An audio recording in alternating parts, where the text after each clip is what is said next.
Now let's look at some of the methods and attributes of list. The way you can see all the attributes and methods of list is by using the function called dir. You specify dir, you write dir and say list inside the parentheses, and that's going to print you all the attributes and method of list. In this particular instance, it prints out me the all the attributes and method right here. The most important ones that we would be dealing would be this one towards the end, these ones, the one without the underscores. So you can see bunch of underscores, and these ones right here, they are the ones without the underscore. So we'll be focusing on these ones. These are the most important one. So these are append, clear, copy, count, extend, index. Most of these names, they're pretty self-explanatory. Just by looking at the name, you can figure out what these functions they do. So let's look at few of them. Let's look at the append first. So suppose I have my data right here. On a side note, by the way, if you ever want to know what each one of these function does, you can actually print help on that. So you can come over here. Let me just comment this line out and comment this. And if I type print help list, that's going to give me a small summary of what each and every function does. So if you scroll down right here, it tells me about each function. So let's look at one of the function. Let's look at this to append. Append function, what it does, it takes the self object. Okay, this is the object, and it's going to append the object to the end of the list. It's telling you. What about clear? It's going to remove all the elements from the list. What about copy? It's going to create a shallow copy of the list. So basically, help, what it does, it tells you. Let me just, yeah. What help does is going to present, is going to give you the attributes and methods of the list, and also give you a little short help on what exactly each one of them does. All right, let's run this. Okay, so let's look at few of them. Let's start with append, which would be this right here. So if append, we just saw, it basically adds, it appends an element at the end. So this is my data. I'm printing the data. I'm appending a number to that, which is 17, and 17 is going to go at the end. And then I'm printing the data again. And as you can see, after I appended 17 to that, it got appended towards the end. What about insert? Insert actually inserts an element based on the index. So in this case, this is my data right here. I'm printing my data. In this case, I'm inserting element 99 at index 3. So this is my 0, 1, 2, 3. It's going to insert over there.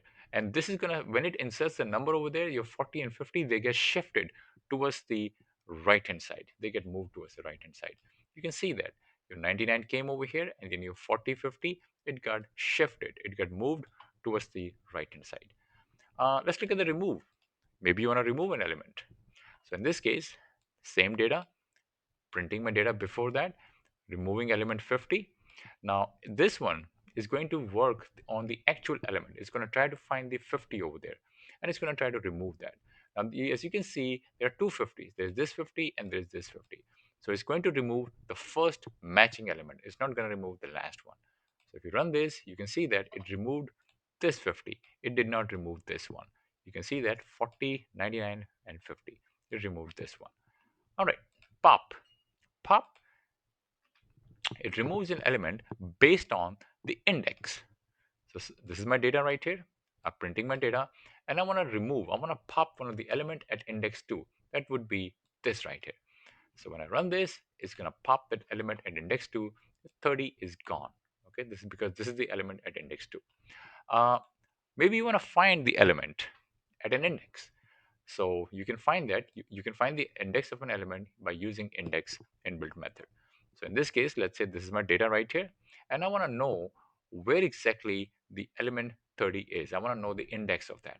So you can say data.index, and that's going to return the index, and then you print out the index right here.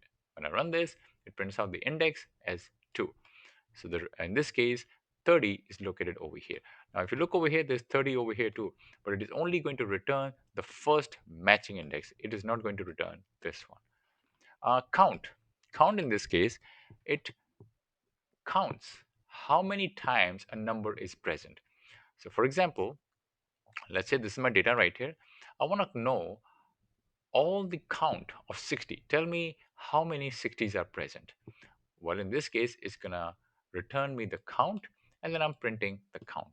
So when you run this, the first count gives me 3. There are 360s One, two, three. What if you try to access an element that does not exist? What about 999? Well, in this case, it's going to return 0. Count is 0 because there is no 999. Sorting. You can also sort an element. Very useful function. So occasionally, you have to sort a number. So let's say this is your list of numbers right here. So I'm printing the number before the sorting, and I'm sorting my data right here. I'm calling this inbuilt method dot sort. That's going to sort it, and then I print the number after the sorting. And as you can see, it has sorted the numbers from smaller all the way up to higher number, minus 6, 5, 10, 17, 20, and so on and so forth. This is after the sorting. What if you want to reverse the list? Well, you can do that too. There is an inbuilt method called reverse. So this is my data. I'm printing it before I reverse it. I reverse the data, and then I print it after reversing the data. And as you can see, it has reversed the numbers. So this number was minus 6, 10, 20, 30, 25, 40, 17. Now it's 17, 40, 25, 30, and so on and so forth. And now let's look at the methods of tuple. So we can access the methods, the attributes and methods, just like we did for the list. You can type print dir tuple. That's going to give you all the methods and attributes and methods of tuple. The most important ones are the ones towards the end. This one right here, count and index. Now, if you remember, list actually had a lot of these methods at the end, but this one only has two. Well, that's because this one is not mutable. This is not tuple is not designed to change the elements of tuple. In this case, they are pretty well suited if you want to access an element quickly. So let's look at count and index. By the way, if you want to look at the help, if you want to know what these methods they do, you can actually come over here and just uncomment this line out, run this, and that's going to give you each one of the functions and each one of these built-in functions and what they do. For example, count is going to return the number of occurrences of a value, which will be this right here. Index is going to return the first index of the value. Okay, let's come back over here. Where is that? Go up. Oh, did I lose that? No, not over there. Okay, there it is. All right. Uncomment this line out. Comment this thing out. Sorry, uncomment this thing out, and let's run this again. And there you go. Okay, now we're gonna focus on only two of them: count and index, the important ones, which are towards the end right here. So count is gonna count the occurrences of elements. So suppose this is my tuple right here. I want to count how many 60s are there. So it's going to count all the occurrences of item 60, and I print the count. I also want to count how many 999s are there. I also want to print out that count. When you run this, in this case, 60s, there are 3. Just like it did with this list, it does the same thing with the tuple right here. Index. You want to find the index of an element. Let's say you want to find the index of 60. In this case, there is this 60, there is this 60, there is this 60. Since there is a 360s, it's going to return the index of the first matching element. When I run this, it's going to return the index as index for this one. That would be index 2. And now the methods of sets. The way you access the attributes and methods of set is exactly the same way you accessed for tuple and list. You use dir. So in this case, when I run this, it gives me all the necessary attributes and methods of set. The important ones are the ones without the underscore. Those are these ones, the last ones. And we'll be studying these ones. If you want to look at the what these functions they do, you can do help. So come over here, comment this line out, and type print help set, and that's going to print out help for each one of them. So let's look at few of them. Let's come down and let's look at just this clear one right here. What this one does, it says it removes the all elements from this set. Difference, it returns the difference of two or more set as a new set. All right, so this way you can access the help on each and every inbuilt methods and attributes of your set. Let me comment this line out, uncomment this, and run it again. Okay, now let's suppose that we have a guest. A guest, this is a list. Okay, sorry, a set. This is a set of guest. I print the guest, and then I want to add an element to that. So in this case, I'm adding Ravinder to that. I'm adding a member to the guest, and then I'm printing guest again. So when you run this, you can see that it says Shamlodia, Chaudhary, Shamlodia, Wagner, Lee. These are my initial. Before I added, then I added a guest Ravinder, and then I print my guest again. And you can see that Ravinder now has been added over here, right there. You can also remove an element. So this is my guest right here. Print my guest. I remove Lee from the guest. I'm removing this gentleman, and then I'm printing the guest again.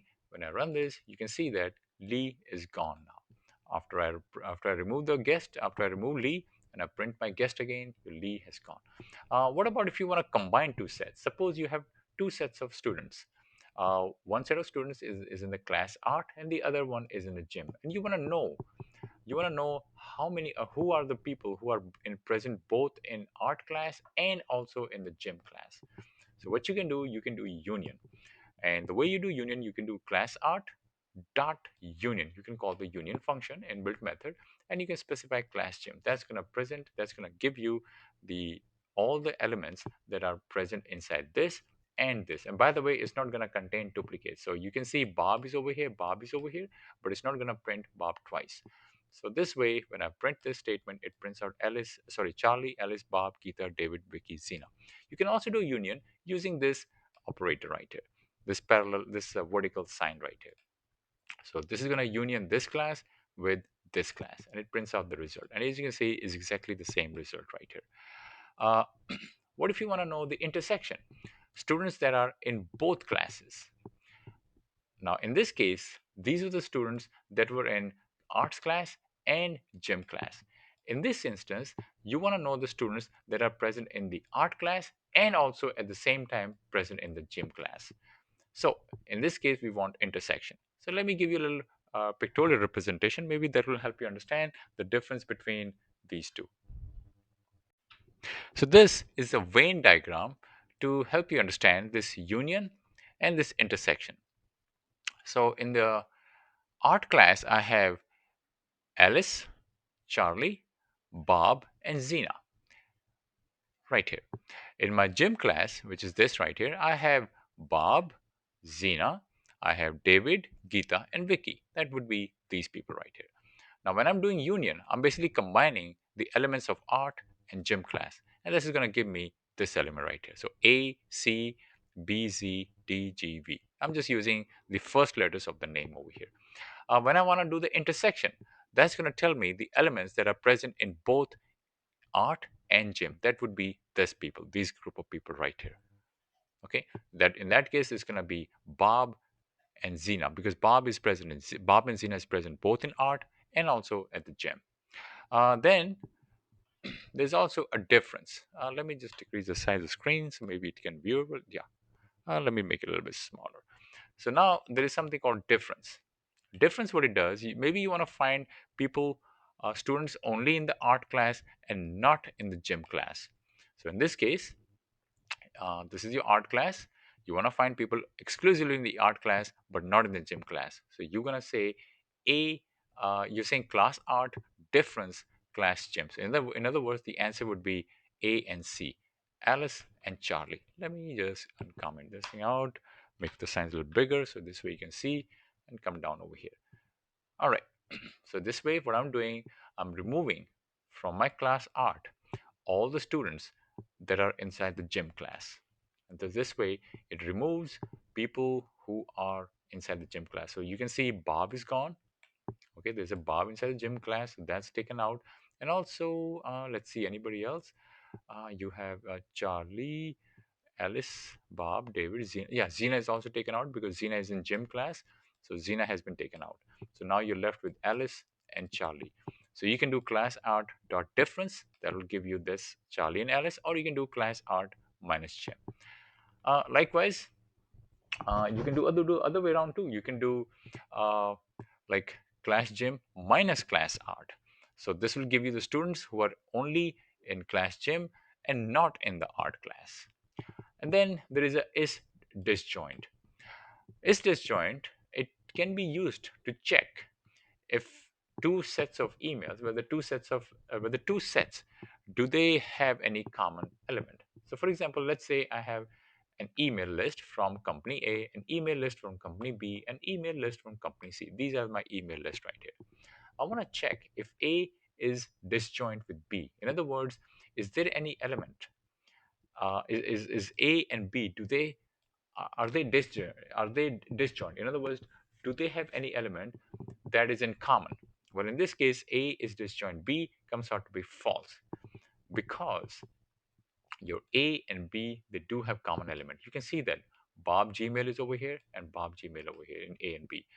There's a Bob at hotmail.com, Bob at, let's see, yeah, Bob at this one, Bob at msnmail.com, Bob at msnmail.com. Because these elements, they do have elements in common, so your A is disjoint B is false. What about A is disjoint C? Well, that is true because A and C are completely disjoint. There is no common element between A and C. You can check actually manually. You can see over here, Geeta yahoomail.com and Bob3 msnmail.com is not present inside this set right here.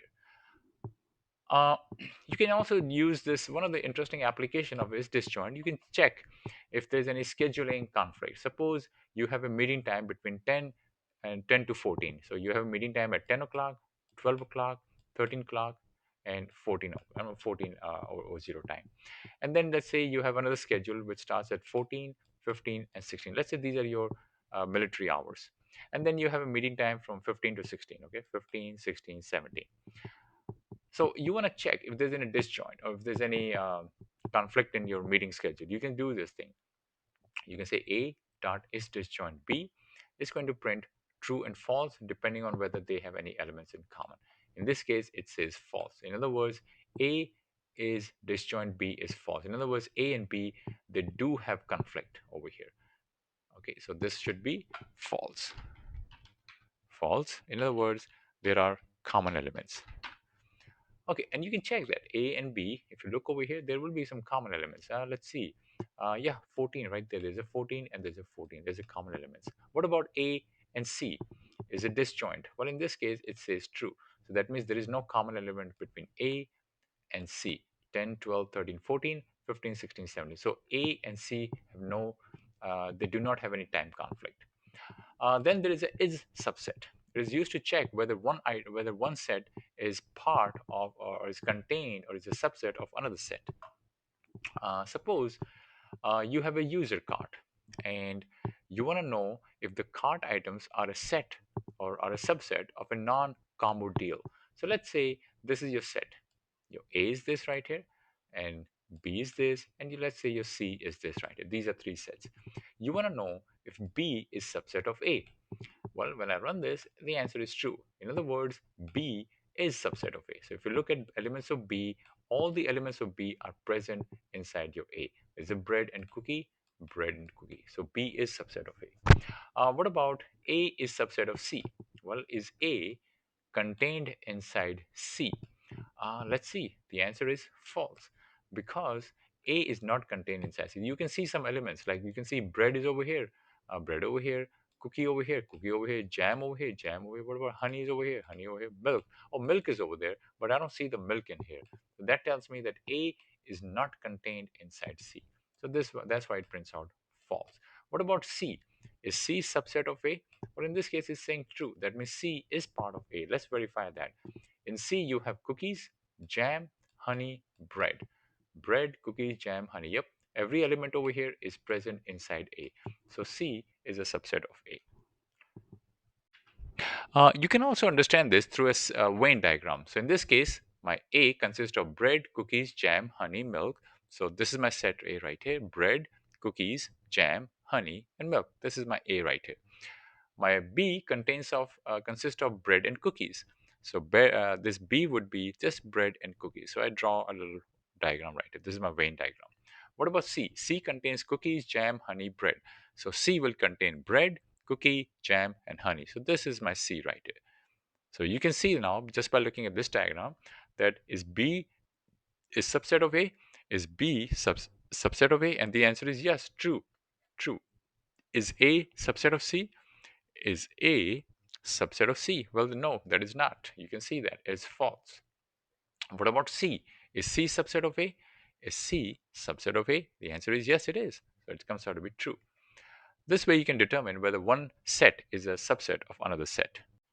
And you can also use membership in operator to check if an element is contained inside a list. So for example, this is my data right here. And I want to check if the number 409 is present inside data. So it's going to return a true or false value. In this case, when I run this, it returns false because this 409 is not present. But if I remove this 9, and when I run this, it's going to print true because true, it is present. 40 is present. False. You can do the same thing with tuple. So in this case, this is my data. You can check if 401 is present inside this data, and the answer is false. If I put 40, and the answer is come out to be true. If I do back to 401, the answer is false. It is not present. Same thing with the set. If you want to check if an element is present inside a set, just say that element in data. When you run this, it's going to print false because this element is not present.